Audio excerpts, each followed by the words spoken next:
who has accomplished so many things in marathon running, trail running, and recently completed the Ironman. My goal for next year, even though I did this one and did quite well, is I'm going to do a full Ironman next year.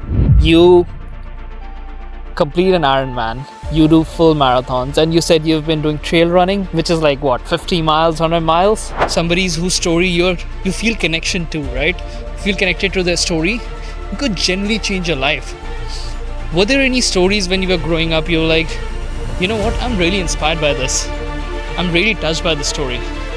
Do you have any example of that?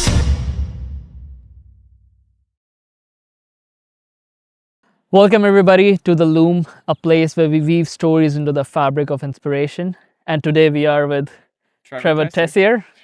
Trevor is the VP of Business Development at BDM Healthcare. Yep. A man with special talents. Special talents. A man who has a bottomless gas tank. Who has accomplished so many things in marathon running, trail running, and recently completed the Ironman. Yeah. An athlete, a father, a husband. Ladies and gentlemen, Trevor Tessier. How are you doing today, Trevor? Hey everyone, doing well. We're on this nice sunny day here at Wascana Trails, so plan to do some shooting, plan to do some running, plan to do some talking, and we'll go through some of the stuff, I guess, and hopefully provide some good content. Awesome. First of all, congratulations on your Ironman. Just tell us what happened there. So maybe I'll go back to this summer. So this summer, I've had it on my bucket list for a while to do an Ironman. And previously I did a triathlon with my friend Zach. And during that one, it wasn't an Ironman distance. So I had it on my list for a couple years and I completed a race and I was like, I had the motivation at that time. So I was like, I'm just going to sign up for this race. So I signed up for it. And, you know, at that time, I really didn't practice a lot of biking or whatnot, but I knew if I signed up, I would learn how to do it. So signed up and, you know, everything happens throughout the year. We moved to Regina. We got a new job. My wife got done school and it was a really tough training session. But then once we got there, or a couple months before, I really deep dived into my training, got it dialed in my biking and running and swimming. But you know what happened? When we got there, they canceled the swim. What? So Why? Now they canceled the swim due to some parasite in the water. And So what they had was the 90-kilometer bike and the 21-kilometer run, but I didn't get done that swim. So anyways, I go to the race. I do awesome on the bike because you didn't have to swim before. And then I do the run and I pass so many people. So I went from 128th place in my age division to 91st on the run. Jeez, that's crazy. But my two best places were swim and run. But since there was no swim, everyone was the biking was a lot tougher than I thought. So my goal for next year, even though I did this one and did quite well, is I'm going to do a full Ironman next year. Because it didn't have the swim portion, because I had that as a goal, right. And if I don't accomplish that, I want to get it done. Man, that is crazy. 90 kilometers of biking plus 21 kilometers of running. Yep. Just so you guys know, 21 kilometers of running is a half marathon. Hey guys, let's just ease up here. I met this guy doing a marathon that he didn't train for while I was pacing the half marathon. So just ease up on the pumping my tires, because he just signed up for a marathon while I was just pacing a half marathon. So nah. It was and you made it, right?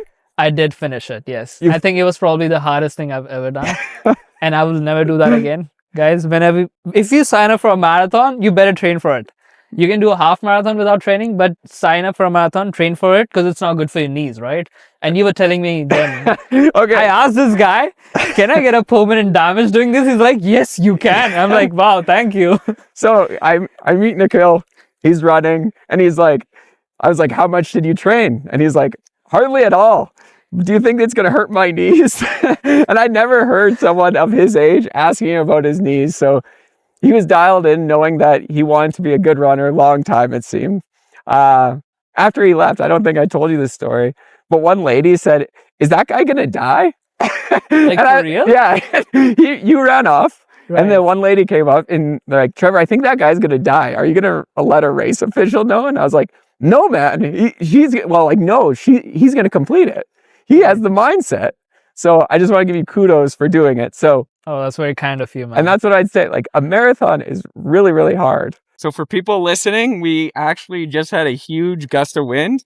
It blew down the camera. We're pivoting now. We're walking and talking and continuing on. So where were we? So we were just talking about doing an Ironman, Nikhil doing a marathon and just signing up for it. And yeah, that's where we're at. Now we're walking down the hill and just chatting about life, I guess. So right. So I want to ask you something, right? You do these amazing things. You complete an Ironman. You do full marathons. And you said you've been doing trail running, which is like what, 50 miles, 100 miles? 50 kilometers. 50 kilometers, Yeah. right? Which is still a lot. Like, people can't fathom 50 kilometers. People can't walk 50 kilometers. And you have the endurance to run it. Yeah. So How do you do that? So what I'd always say is like, for trail racing, it's a bit of a different thing. And the best way to do it is, one, have a team. So I'm a part of a team, and we're not well known. We're called the Flatlander Flamingos.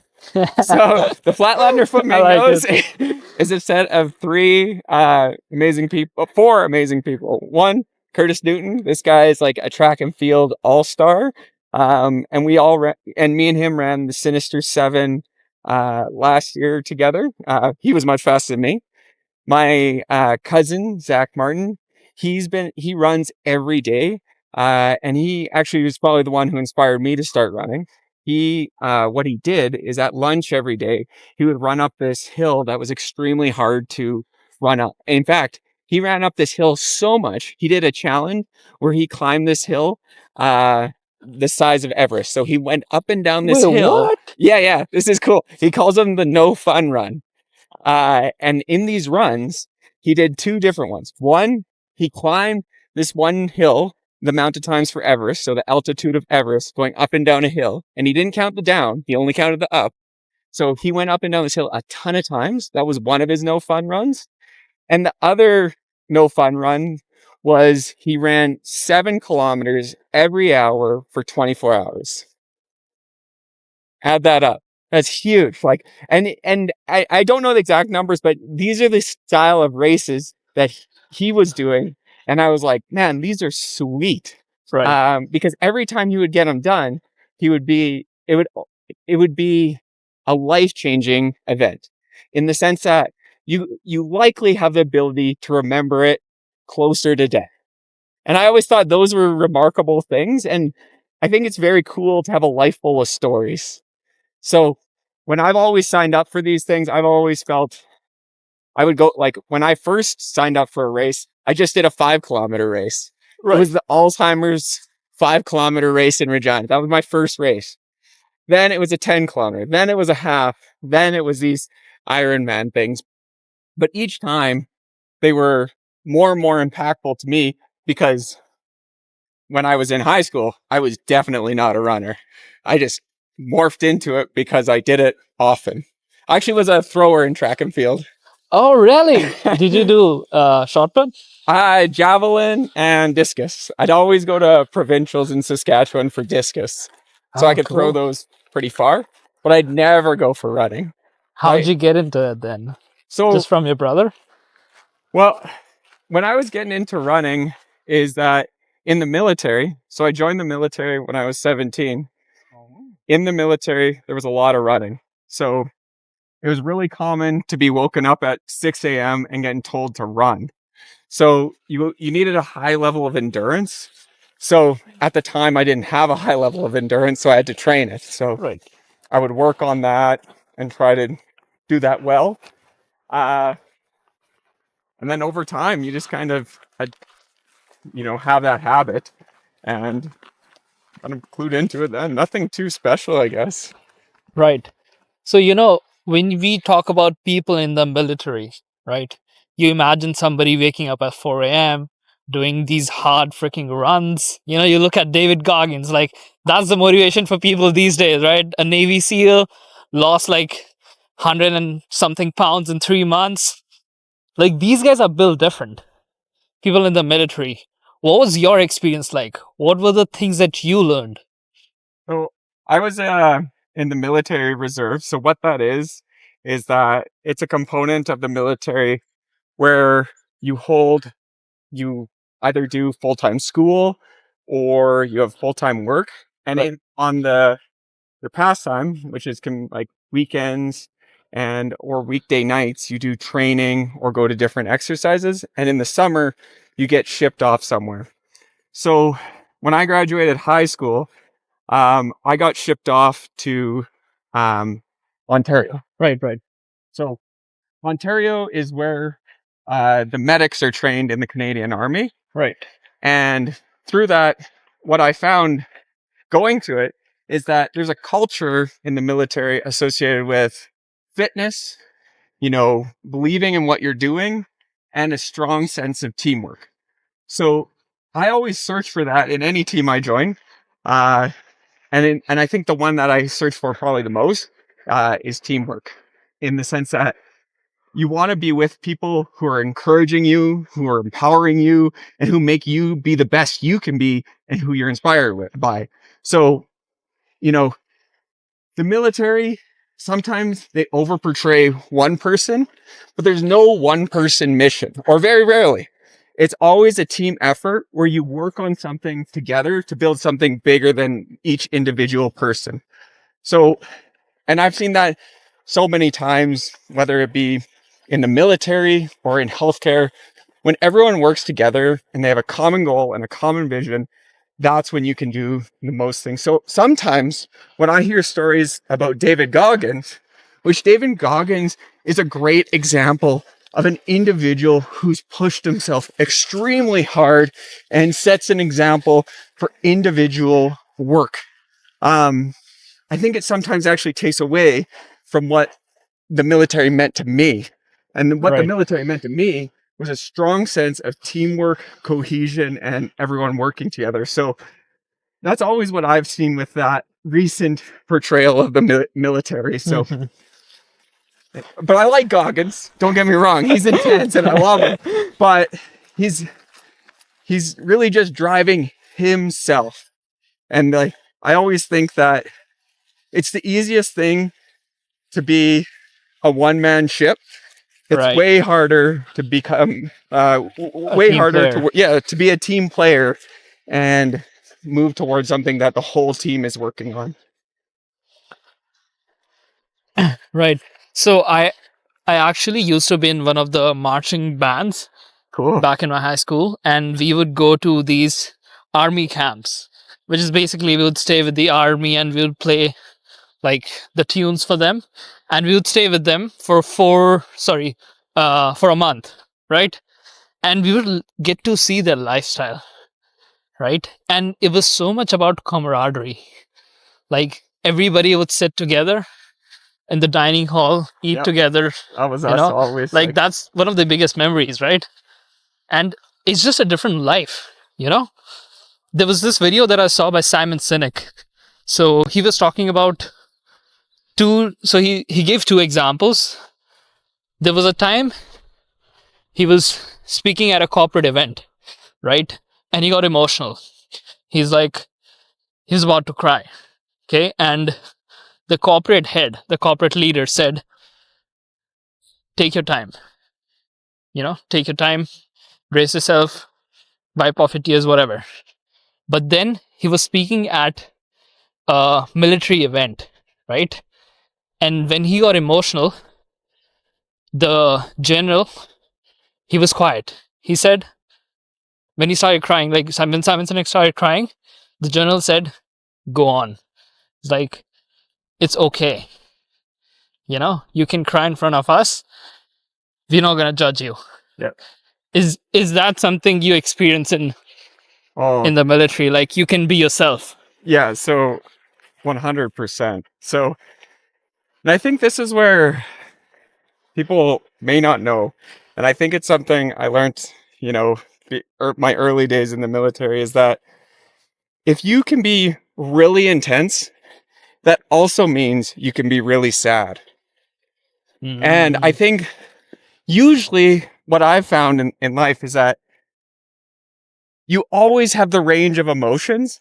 It's just where you portray those range of emotions. So in the military, for example, what I found is that people were really intense when they were training to go overseas, in training events, and they were very mighty, and like they are very mighty. But then when it came to a time to relax, there's also a need for a time to relax where you need to let loose or relax. And everyone has every emotion, right? Yeah. You don't live without any one emotion. Right. So I've always found that, yeah, although in the military they're portrayed in such a way that they're the hero, heroes also have feelings and heroes also have tears. Right. So I think that's a great, um, a great quote from Simon Sinek, or a great example, because one of the things that people, I think, overlook, and I always try to pay my respect to it, is November 11th. So November 11th is when we recognize the soldiers who went overseas, who really put their life on the line for Canada. And every time on November 11th, there's a lot of friends and a lot of people who I know, who my friends know, who paid the ultimate sacrifice, or paying a sacrifice in a way that we don't know. And I give them all the credit in the world and all the ability to be, I don't know, like it's a really tough time because everyone who's been in the military has some loss from a friend or a colleague that they've known, who either is different or is no longer with us. So I think that general is a very great general to say that, because he recognizes the realities of these situations, on how tough some of these roles are. And in a speaking engagement, when you get emotional, that's okay. Like, that's who you are. But that would be my thinking on it. So hopefully that's a long-winded answer for you, but No, that was like, perfect. it's really difficult to convey, because the strongest people have the same emotions as you've seen around, and you just kind of have to know that it's okay to have those emotions, because everyone has them. So, we started this podcast. Okay. Yeah, I'm good. We started this podcast based on this idea that how powerful stories are, right? And stories can genuinely change people's life. If there's somebody's whose story you feel connection to, right? Feel connected to their story, it could genuinely change your life. Were there any stories when you were growing up you were like, you know what, I'm really inspired by this, I'm really touched by the story? Do you have any example of that? I have quite a few stories like that. So one story I think about a lot is like my grandparents. So my grandparents, what I know, like on the stories that they've conveyed to me, they lived in Saskatchewan before there was running water in their houses, right? They built their houses. They made their fields. They were all builders. Everyone who lives in Saskatchewan, uh, or who've had grandpas or ancestors live here, you know that your forefathers and your grandparents, they're my age, were builders, were founders, were entrepreneurs. They built business, they built markets, they built everything we have. So my grandfather, both of them actually, really helped support a lot of growth in their families by starting a farm, helping getting people going, and really helping out like their family. And in those times, it was very difficult, because Saskatchewan was bare. There weren't trees. There weren't infrastructure. They had to work very hard for everything they had. So sometimes when I have a bad day, I try to think of my grandpa, and like when he was 34, he didn't have running water in his house, no hot water, and just getting by. Like, we have so many services nowadays that in a lot of ways are super nice, but you always want to make sure you appreciate the hard work and effort that your grandparents or parents put in to bring you to this point of privilege, because it doesn't happen to everyone. So that story, well, with my grandpa, or both of them helping out, is one that I always go to. And the specifics on it, I'm a little hazy on, but I know they always helped out their brothers and sisters, because they needed to. And that's one that's always stuck with me. And the best part is, like, they had a very difficult life, right? They didn't have all the luxuries that we have today. And they were happier than us. Happier than us. Right? They were just chilling, working 12 hours a day, helping others, and they're just happy. Right? And you know what? Like, there was another video that I'm a huge fan of Simon Sinek. Yeah, I can tell. Right? And do you want to sit over there? Oh, sure. Good. And there was a story about, he asked a Navy SEAL. He asked a guy who used to recruit Navy SEALs, and he said that he asked him that, hey, who makes it to the SEAL team, right? And the guy says, I can't tell you who makes it to the SEAL team, but I can tell you who doesn't make it to the SEAL team. So all the people with huge muscles, with huge tattoos, who've never been tested to their core, they never make it to the SEAL team. The people who make it to the SEAL team are thin. They seem weak, but they somehow have the courage, when they're physically and mentally spent, to help the person to the left of them, to the right of them. It's about the people who find courage to help others. Yeah. What do you think about this? I think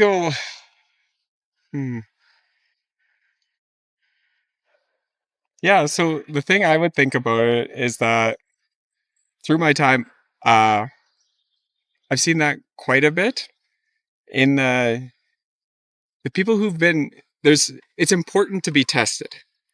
I think a test puts you in a position where you need to learn. So let me break that down. I think a lot of people in this world want to learn. Wanting to learn is really common. Wanting to learn is like, I want to learn French. I want to run far. I want to bike far. But people don't put themselves in a situation where they need to learn. So individuals who've had a position where they've needed to learn, whether it be not having enough money and needing to make money to get by, and they'd have to work at an odd job or a job they didn't like, or that they didn't have the means growing up. I think they learned to need to learn, or put themselves in a position where they needed to learn. So in points of privilege where we're living at now, we don't have a lot of situations that put us in a situation where we need to learn. And you need to create artificial needs to learn, whether that be like Ironmans or marathons that you run, or finding some sort of test that makes you have to develop and improve. Because assuming like for Navy SEALs and stuff, when I went to my basic military training, we started with 35 people. We graduated with around 15. So the 15 who graduated, I'd say we were a bit of like oddballs, maybe not the toughest, not the coolest looking, or not the best, but we formed a really tight unit and we worked very well together, because we knew that we had to. Where I found the people who quit, they were kind of in it for themselves. They kind of felt like they should have more breaks. They felt that the program should be in a certain way. Where I think sometimes people who've been tested kind of accept it for what it is and make the most out of it. Even though it could be a bad situation, they improvise. They find a way to do it. So I think that's kind of what I think about when I've heard that quote too by Simon Sinek about, oh, these are the ones who get through. It may not be your A player. It may not be the people who have worked out all this time, but it's that person who in their life they needed to improve and found a way. That wouldn't be what I'd think. Do you think being able to help others, being kind, is a superpower? Oh, without a doubt. First of all, like in my perspective, I think all of our healthcare here, like, helping people means that you have the ability to see past just today.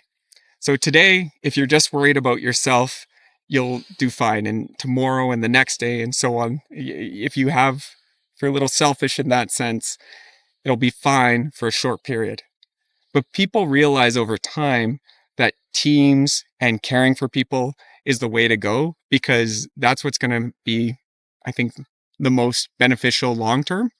So I think when people have a caring mindset or building teams, they have a long-term outlook on life because they recognize that they can't do it alone. So I've always seen that as very selfless, and it supports the other people who at that point need help, right? If you're caring for someone, by definition, that person needs a hand. And if you have the ability to give it, then that, you can work together long term. That's a tough question. That's an interesting one though, because I never thought about that one quite like that.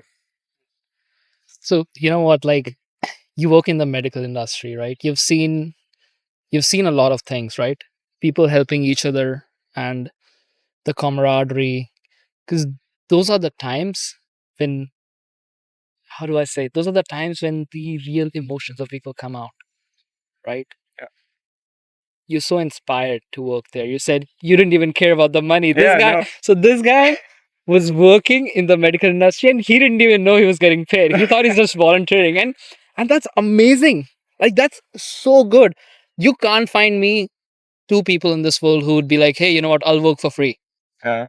That is crazy. I'll tell a story. I remember one time I was working as a chemist. Right. I was working as a chemist and I enjoyed the work it is. But I remember, and then I applied to respiratory therapy school, and my parents asked me, like, why would you want to switch jobs? You're like making really good money, you're doing well. And I just said, I don't know if this is for me long term. So I think the important thing I realized at that time is you have to realize, what do you want out of life? Because there's no rule book, there's no one telling you what to do. And you have to be careful. Are you doing it for ego? Are you doing it because that's what you want? And I've always felt that when I made the decision to put myself in a position to caring for others or helping other people out, I've never been wrong.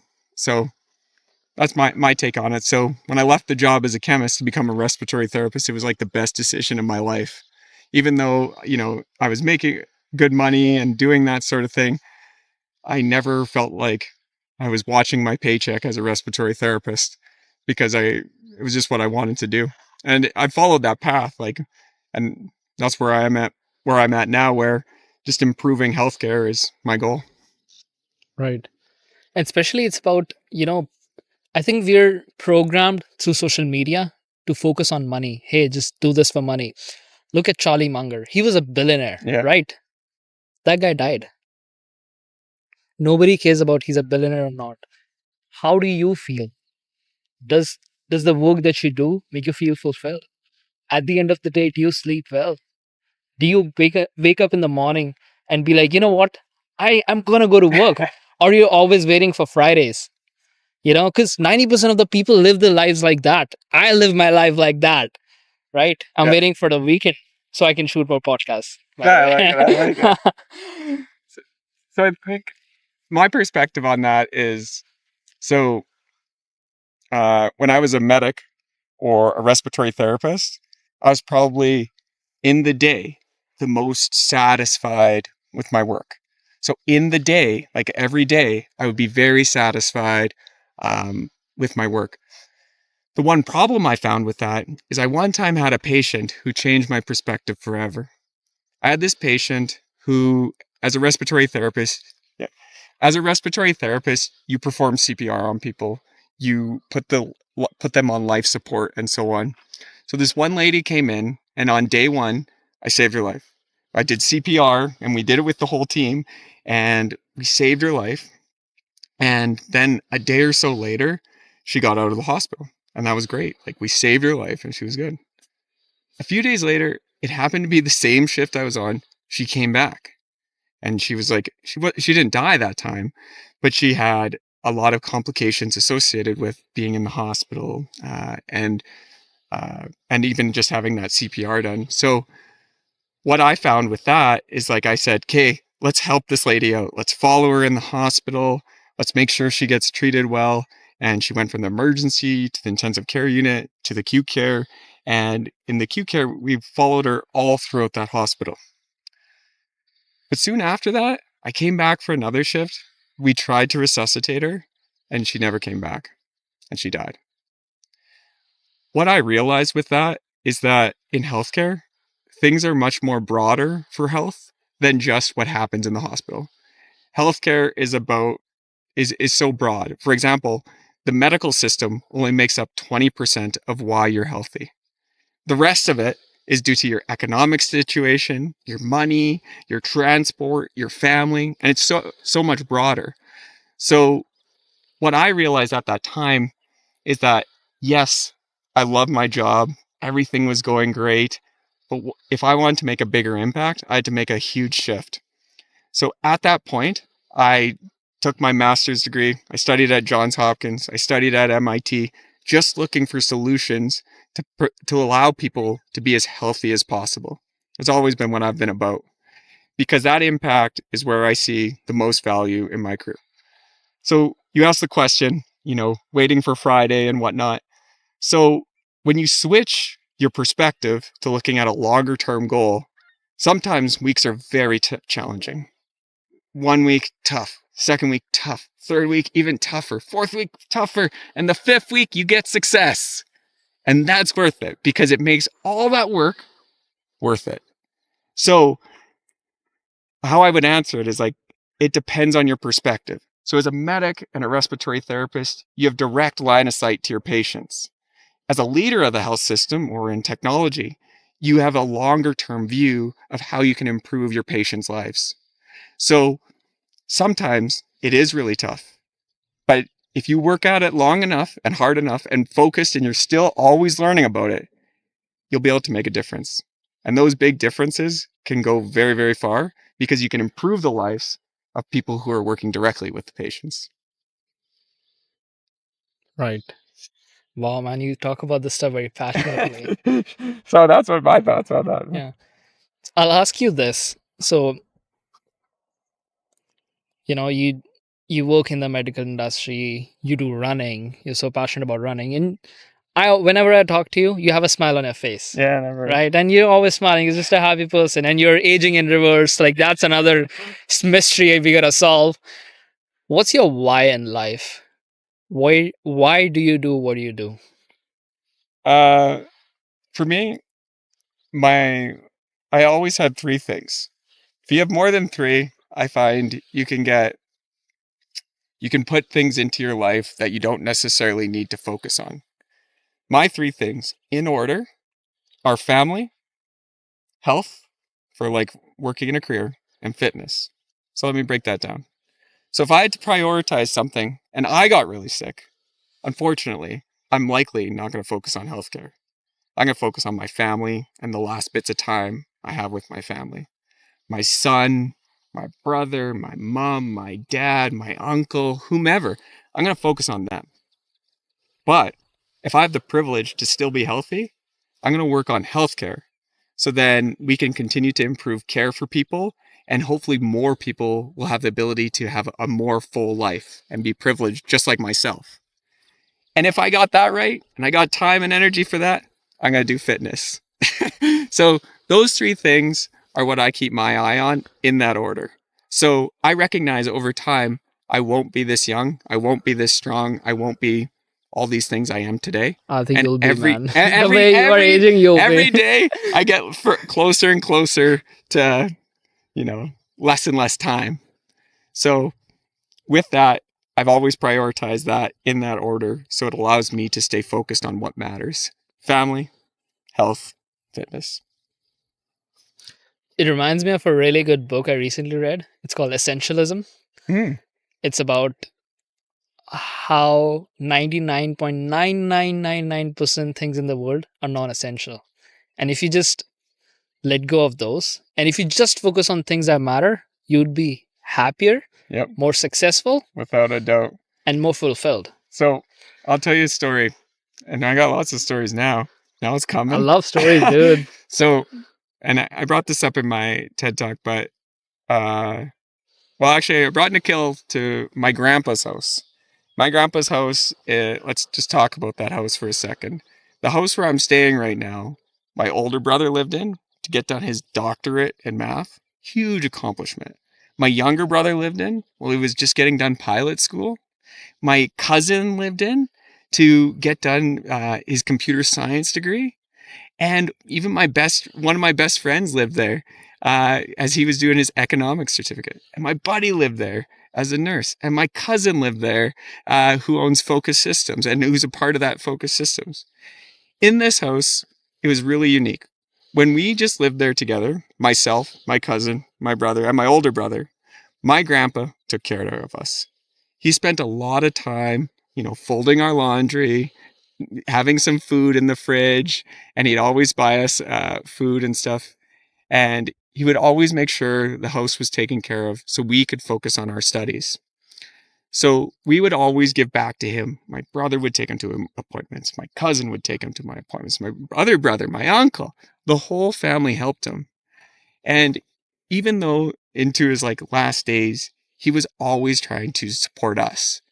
And that was him. He was an essentialism in a nutshell. The guy would wake up, oatmeal in the morning, sandwich at lunch, and sandwich for supper. Unless he was going out for his supper. Because he was raised in the mentality of the farmers in Saskatchewan. This is what you actually need, not all these other things. He would always call his family, always have everyone over, and never cared if people stopped in. So I've always used that as a bit of a compass to how do you really create happiness? Is it about buying things? I don't think so. I haven't seen it. Is it about supporting other people? I've seen that many times. So right now, that would be my thought is the more you can support others, help them out, the more likely you are to have a more fulfilled life and not necessarily need everything else in it or want all these things that distort what you really need to do. I want to talk to you about healthcare. Okay. I want to talk to you about fitness. So I read this fact that an average American is fatter than an average American pig. If you compare as per body fat percentage, 70%, more than 70% of America is overweight and obese. It's a pandemic. Our lifestyles is we wake up in the morning, we go to work, we sit at our desk 8 hours, we drive back home. We don't even get 5,000 steps, let alone 10,000 steps a day, right? And you've worked in the medical industry. You've seen a lot of things. You have that knowledge. Yeah. Do you have any advice for an average Joe how to be fit? Yeah. So for myself, I used to weigh 230 pounds. That was my weight in high school. So in high school, that was my standard self. That was my standard operating weight, 230, 220 kind of thing. I was always quite active. I'd always like to play sports and whatnot, but, and I think that's done me well long term. But the thing I found was, and I think it goes back to essentialism too, is about everything else you're putting with your food. So first of all, is there anything wrong with being fat? No, not in the slightest. You could be healthier than most. In fact, what I saw, and this is anecdotal, and I'm not saying it as medical advice, but in the intensive care unit, was it the skinny people who did well? Not really. It was the people who had a little weight on them who did probably the best, in my opinion. So I always think about that in terms of health. So you don't necessarily want to be lean, like extremely thin or anything. You want to be at like a healthy, natural weight kind of thing. Not necessarily like too buff or too thin. Just so, there's probably like a sweet spot in between. I don't know what that is. To get there, I think it becomes having really good habits and making sure that you know what you're putting in your food and know what you're eating. So I would boil it down to in your food, what sauces are you adding to things? Are you adding ketchup? Are you adding this sweet sauce and stuff? Those have a ton of calories. It's like just sugar. Yeah, that's all it is. Like, so if you eat just the vegetables, the spaghetti and the meat kind of thing, maybe just a little bit of stuff as opposed to a ton of it, that'll go a long way. The second thing I would say with eating is that fitness is a long-term game, not a short-term game. So you need to establish long-term habits that you can hold on to.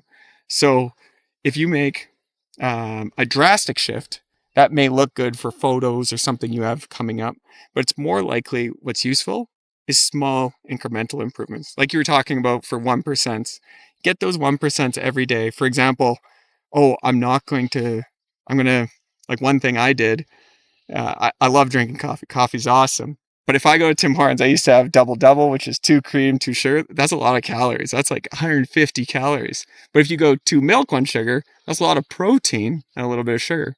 Or if you go black coffee, you can cut weight really quickly. So that's one way where you can modify an already established habit, maybe just slowly. So if you're at a double, go to a single double and then a single, and then, just sugar or just milk and then black, if you want that, right? And then the third one I would say is have an accountability partner. I always try to have accountability partners to my actions. So if I'm ever running a race, I'm usually inviting like 5 or 6 people. Do you want to run an Ironman? Do you want to run a marathon? Do you want to run this? So then you have someone else to keep you accountable for what you're committing to. And it's not just you, because humans work better together. That would be my thought. Wait, hold up. I want to talk to you about, you were 230 pounds. Yeah. How'd you lose that weight?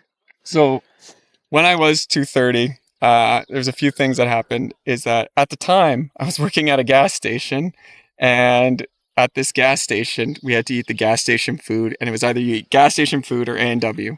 So it wasn't a great situation to be in. And I was living at home, and my parents were awesome. They would always make supper for me every night. It was awesome. So when I made my own meals, I was like, okay, what do I actually need to eat? And it's like, well, you need to eat some meat, you need to eat some vegetables, and you need to eat some carbs. And that's kind of what I went with. I tried to minimize the sauces, minimize eating out, because I didn't have money to eat out, and try to just eat as healthy as possible so I could have the most energy. Because in school, if you have more energy, you're going to be a better student. So that's always what I found. So I don't know if that would be like, and so that, fitness, and we had a Frisbee team. So we had a team sport that we all worked on and we all got fit with. So maybe I should expand on that. Here, let me expand. Yeah. So in university, when we first started, we were a family who all went to university at like very essentially the same time. So we could all work together and encourage each other, or discourage or joke around about it or whatever, but we jointly either prospered or failed together, right? Like that's kind of how it seemed to go. With that, we didn't have much money, so we just ate what we needed to eat. 2, we were always a team. We created a Frisbee team. We either did it at the university, and we created a team called Grass Stains. And so the whole family would play on this Frisbee team. So that would encourage it.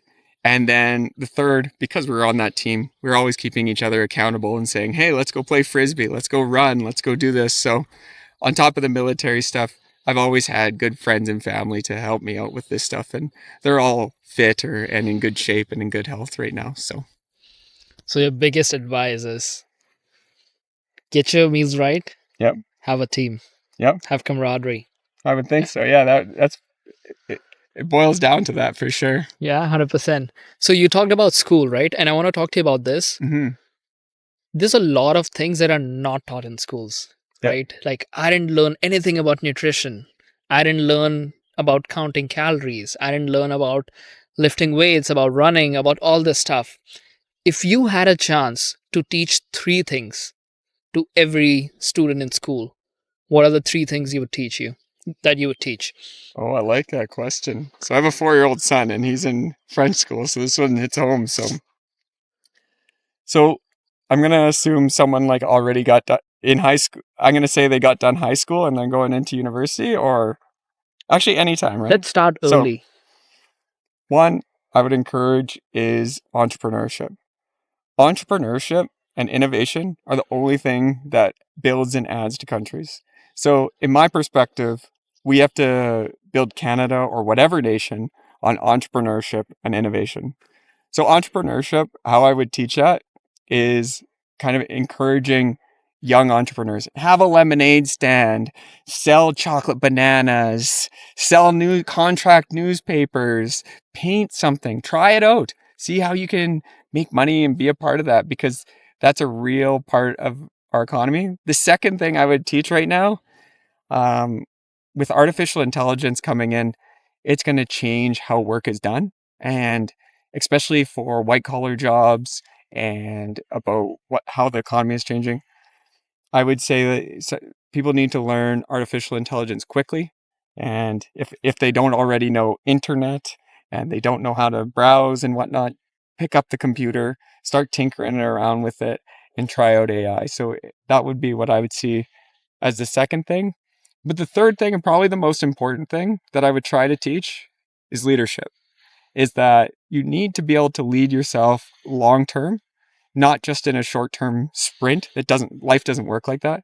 Life is a bit more of a longer term thing that you need to have your eyes set on a prize way out in the future, or a goal way out in the future, and do small incremental steps to lead yourself to it, and also encourage others to come with you or be on the same team going towards it.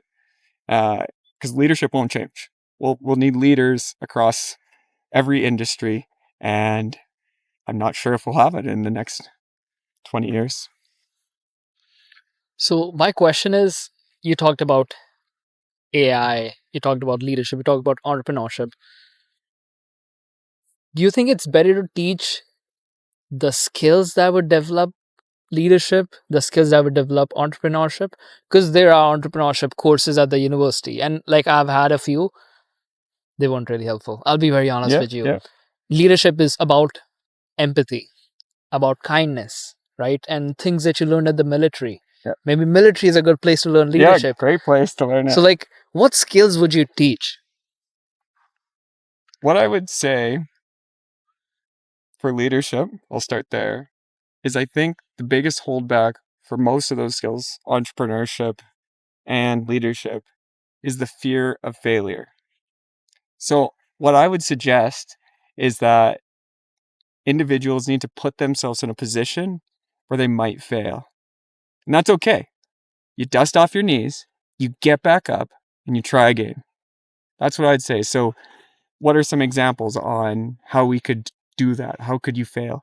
Is sign up for a course that you don't necessarily know a lot about. Sign up, start something that where you're a beginner at. Don't wait for yourself to have all these necessary skills. You'll develop them on the way. You'll develop them on the way. And if not, then you'll fail.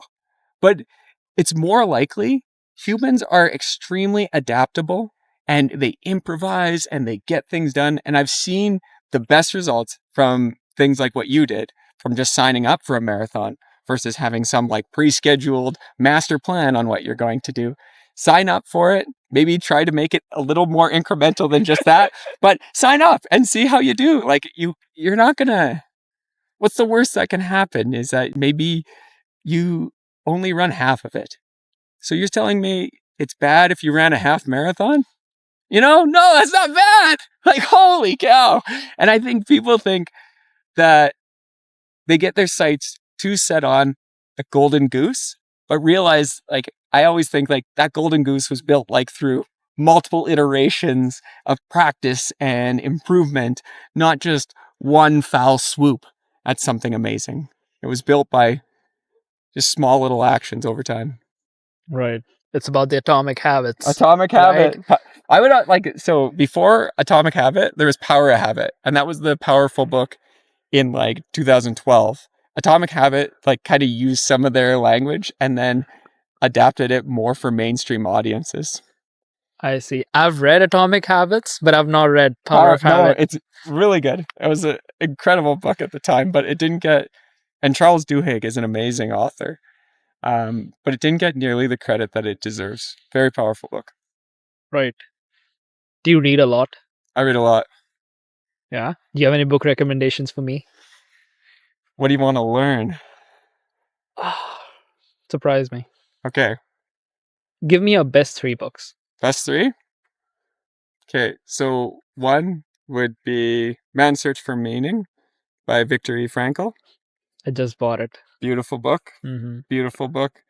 It talks about someone who was a professor during the Holocaust and how what can you focus on during such an intense time of like just in like when your life's really on the line. What's the best thing to focus on? He said people focused on a date, but when that date came and gone, they lost hope. Some people would focus on a person. When that person came and gone, then they would lose hope. What he said, or the main message I got from that, is you focus on learning. If you focus on learning, you can do it whenever, however, throughout your whole life. And there's no one who can stop. When you get too focused on something that can be taken and you don't control, you just won't have a chance of being the best person at that that was one of my big takeaways from that book. Your second book recommendation. Oh, it's a tough one.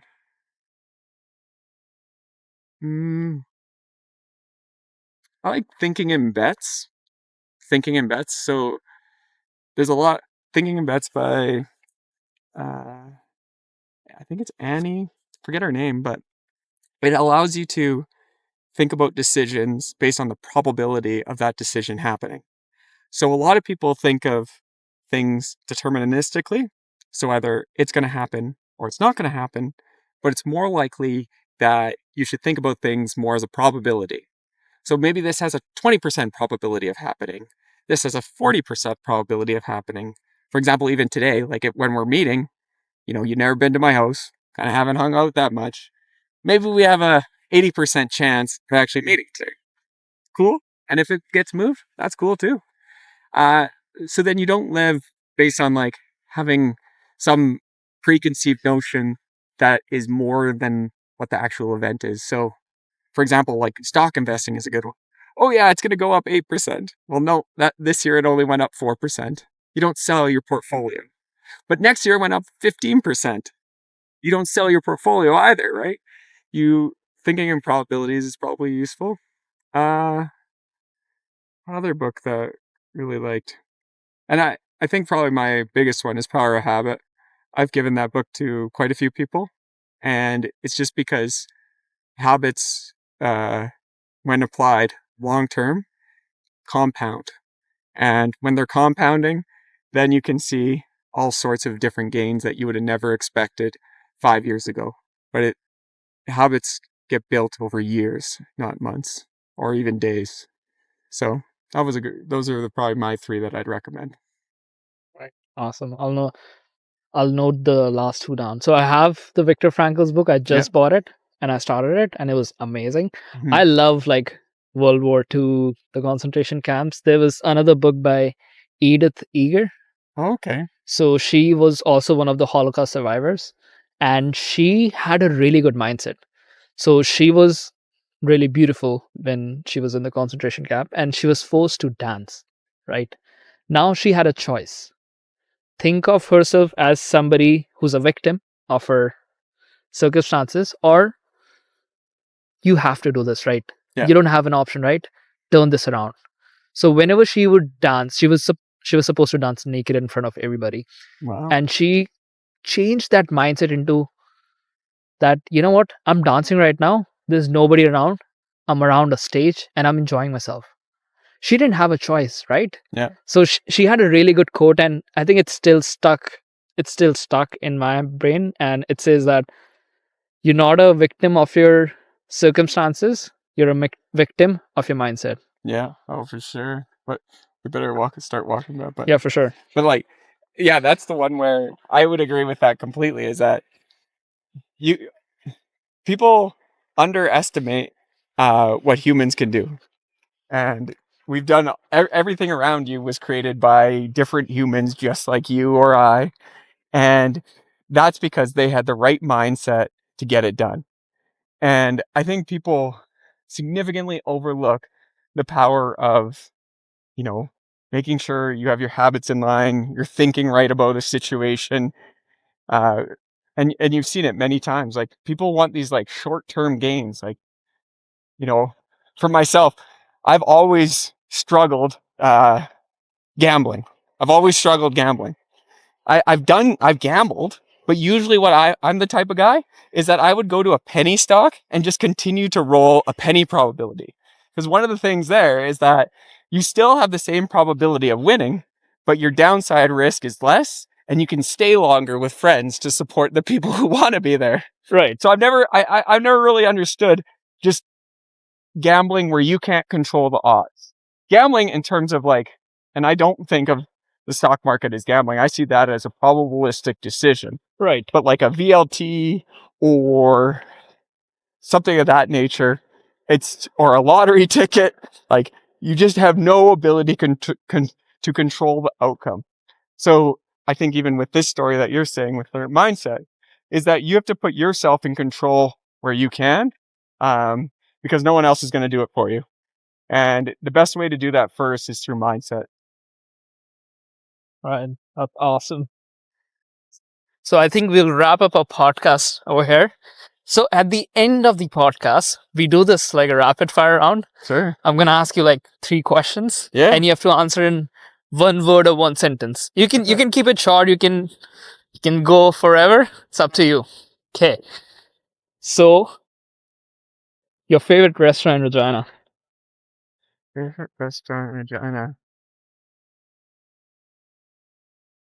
Hmm.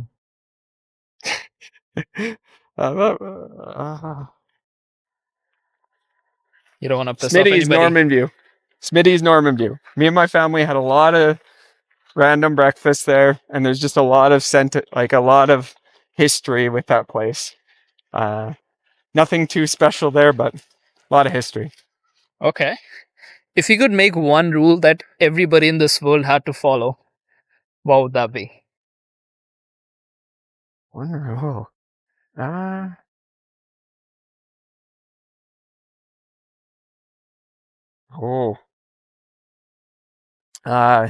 Live with your grandparents for a little bit.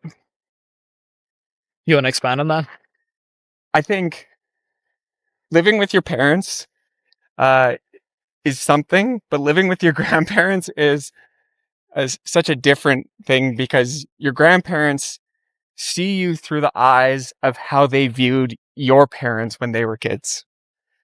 So they now have they have a lot more free time to be the people that they always dreamt of being when they were your parents, if that makes sense. Right. So your grandparents have like such a beautiful, supportive mindset when you're with them. And you really can't ask them a wrong question. It won't, they might have some anxiety around some of the stuff, but I haven't found that many people, especially in their 80s, you can ask them anything and they'll just be so transparent with you. And they really care to give you the best answer possible, because they essentially see their son or daughter in you. So that would be what I'd say. Okay. So the last question, what are you most grateful for in life? Oh. I've always felt Yeah. As a one-liner? Could be 10 liners. I've always felt I've been pretty fortunate to be born to such good parents and have such good family. My family is like a bedrock to me. Like they're awesome. Like just couldn't say enough about them. Like, and now I've created my own family, right? Like, so they're just such a bedrock on how you are as a person, who keep you accountable, who always got your back, and who will call you on your bullshit. So I think having that really strong core social group, whatever it be, whether it be direct family or friends, and my friends are amazing too. Like I've had my best friends I've been friends with for 30 years. Oh, wow. Like since I was 4 or 3, and we still hang out to this day. Love the guy.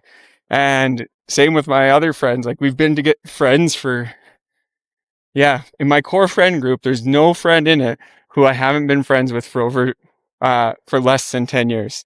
So that's a pretty special thing that I think I could never take for granted, and I definitely wouldn't be the same person without it. Okay, that's awesome. That's a great answer, man. Thank you so much about family. Okay, awesome. All right, Trevor, it was so much fun talking to you. Before we part ways, do you have like any final words, any final piece of advice for our listeners? I think, and just from what I've learned from even just talking here, is if I had to say one thing, is what's probably the most powerful for long-term success: have good people in your life and keep them close. Life can vary, your priorities can change, things can make you busier, you can have kids, you can have families, but people will still care about you. People will want to see you do well, and if you put in the time and effort, it'll go a long way for you in the long term. Okay, awesome. All right, Trevor, it was so much fun talking to you, and we'll see you next time. Sounds good. See you, man.